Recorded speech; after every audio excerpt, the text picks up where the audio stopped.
everyone, and thanks for joining today's internal training. I'm going to show you 5 tips and tricks that you can do in Camtasia 2022 that will save you time.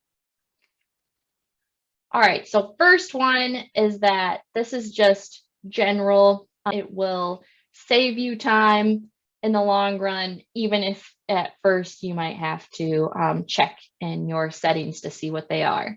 So if you're not in Camtasia enough, or regularly, I'll drop the link here that we have of our bookmarks in the chat. So remind yourself what these actions you do repeatedly and kind of get that shortcut down. So let me share my screen with you guys. I got Camtasia opened up here. As you can see, we're in the same thing. So first you are going to go to Edit and then Preferences and then click on Shortcuts. And you can kind of go through here and start to get familiar with maybe things that you do quite often. For me, I do a ton of ripple delete when I'm editing. So ripple delete down here is that control backspace. So for those of you that don't know what ripple delete might be, instead of creating a gap here on your timeline, if you were to trim, you can click while control backspace, and it's going to now make a small cut, but everything is together there. So I'll control Z because I don't really want that on my timeline. Another one that I use, so let's bring that back open, or Edit Preferences, then Shortcuts, is going to be the silence audio. So that's Shift S. And I don't know how many of you say ums and ahs. I do it all the time. Let's say this right here was an you would highlight it and then hold that Shift key with the S. And then look at that. That goes down. So no more ums and ahs. And instead of chopping up your timeline, it's just going to remove that out of the audio file right there. Now we can move on to number 2, which is detach the canvas and timeline. I love this one. I think it's a game changer, especially for those who, if you have more than one monitor, if you are editing on a laptop, bless your heart, it's way too tricky to do, fine tuning if you don't have more than one screen. But those of you who are lucky enough to have more than one screen, this is how you would do it. So first we could detach the canvas, or you can detach the timeline. I'll show you how to detach the canvas first. So go up here, or you can start by zooming in and click detach canvas, which you can't see it anymore. So let me bring it, but you can see, all right, I could drag it over to my other screen and it'll be large. When you want to just reattach it, you can click the X and it'll go back. You could also manually, there's a hotkey for it.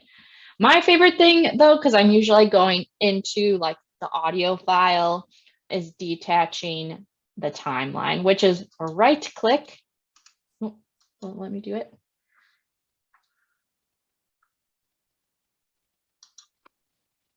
I want it. My right click work. We're doing this live. Oh, there we go. So click somewhere into it. I don't think it liked that I was doing it on the track first. Another hotkey here, Control 3. I usually just right click and always click detach timeline. And then you have this, which is pretty cool. And this right here, this adjust all track heights, is especially handy. So once you drag it over to another screen, just crank that up so that you can be able to see your wavelength easier. And then when you don't need it, again, you can reattach or just click X to bring it on back down to the timeline. All right, let's go on to tip number 4, which is some next level clicking and dragging. This is going to seem pretty obvious, but it's stuff that once you know how to do it, it's going to be really helpful. So let me get this timeline. I'll set up here. Okay, so you take something from your media bin and you could choose, let's just pretend to put the snagit on here. You could choose ripple replace. And so see when this glows green. This whole thing would turn into just the icon if I put it on there. But instead, I'm going to put it right in between. Let's say I just want to update. Actually, I'm going to do that again. Let's update it right in between. When you see that arrow pop up, it happens so fast. So let me Control Z and do that again. So right when there's an arrow shoved in between, then it'll move everything and keep this seamless. So look for that arrow. It's kind of hard to always find. You have to kind of hold and drag it down till you see that affordance pop up. But once it's there, so handy. Another great way is holding the Shift key and dragging your playhead.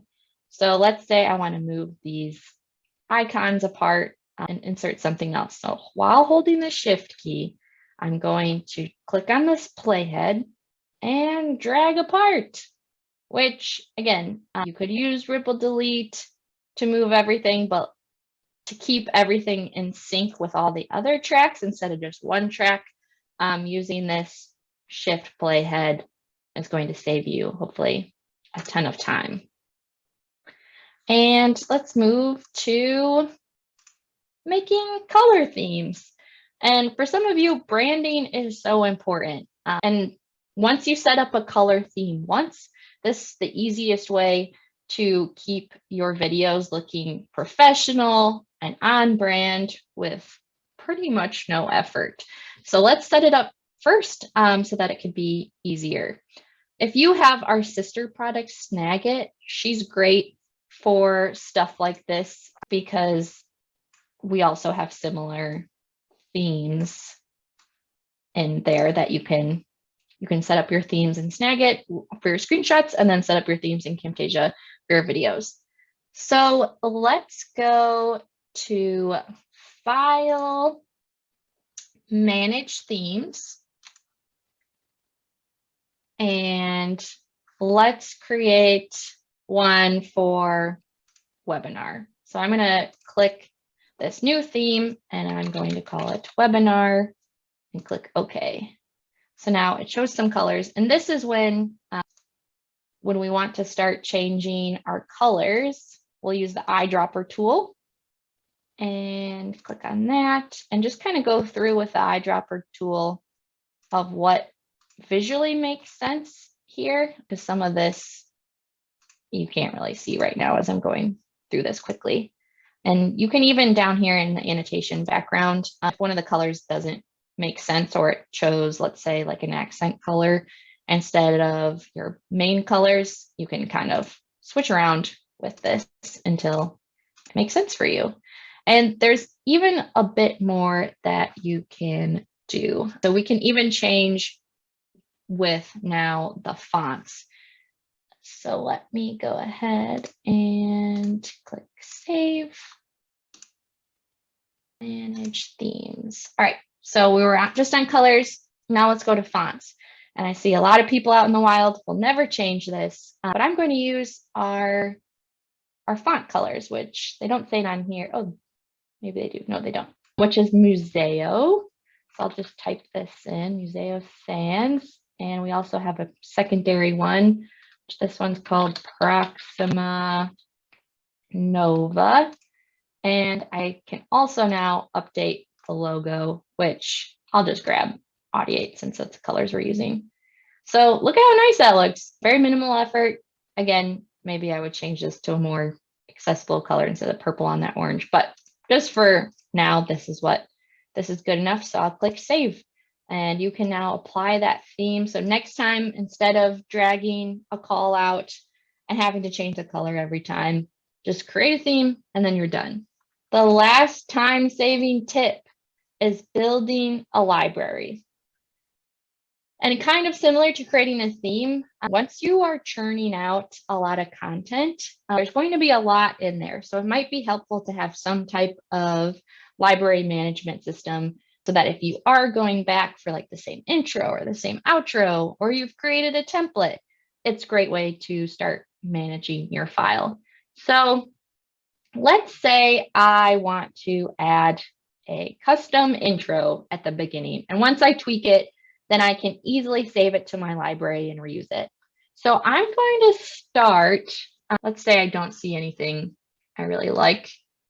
for an intro in one of these, like let's say, where are our intros? Like titles. Let's say I don't want one of these. I can click this that says download more assets, and it is going to open up our asset store. And since you guys are Techsmith employees, you guys will have access to this, but you can also filter once you're signed in by starter or premium. And let's say, I don't know, let's say I really like this one. So you could download the file, but since we have Camtasia open and that's where we're going to use it, let's send it to Camtasia. And I'll open this up and it tells me that it's loading there. And it should be clicking on that, telling me that it's downloading. So let me try it again. Oh, yeah, it did send it there. I just didn't see it. Oh, now it all came through all at once. So I'll go to my downloads in my library because that's where it went. And you can see since I clicked download twice, it's going to be there. But let's put it at the beginning of our intro. So holding the shift and kind of moving this forward, I'm going to make enough room to put our intro down. So let me set that here. Oh, I'm going to lock this track because I need to shift the rest of this down to fit. Okay, cool. And I can unlock that. So now that I'm in here, let's say this looks cool, but remember it's not our branding colors. And so I am going to try to change the shapes of this. So I'm going to click on this plus, and I can see into this a little bit. Like you can see that when I added the theme onto this, it doesn't look right. So I'm going to go do this by hand. Oops. There we go. We're back. So let's go into this shape and we can just kind of do them one by one. So in this properties panel, this gives you a little more fine tuning. We could start to click Audiate because this one had to come up, but you can see that not every circle had that option. So instead, we can change the colors a different manual way by adding a visual effect. So right click on this shape and we're going to click Add Visual Effect. And then we are going to do color tint. And you might say, okay, that's an ugly purple. But instead, we will use one of our colors from, let's do webinar. Let's this purple and let's do purple. So they're the same purple. And then you're just going to drag this intensity up and it turns it into the color that you want. This is a trick, this, right click, add visual effect, color tint, and then messing up, choosing the colors you want manually, and then bumping up that intensity is something you can do on all of our assets that, I guess you could do it on photos and other things too, but it's great for all of these shapes to do. But let's say I go through and do all of that, add visual effect, color tint, up the saturation on everything. Let's make sure before we add this to a title or add to our library, we can give it a title because I want to reuse it. So let's call it Welcome to the Webinar. And you can do a lot more with this. Again, you could throw music and then group the two, but we'll just add it to our library now. So right click, add to library, and let's call it Webinar Intro. And you could put it in the default or downloads. It would be best practice that if, let's say I do want to create just a webinar library, click create new library. Webinar, I probably should have done this first. Sorry, guys, before I showed you. Let's just resave that to the webinar library. Okay, intro. Cool, and now that's there. And again, anything, just hear me loud and clear. Anytime you add a call out, if there's that pesky outline or, a music that you use, if you can start to organize things into libraries based on your most used projects, this will save you time in the long run. And especially if your videos follow a formula of simple intro, your content, and then outro.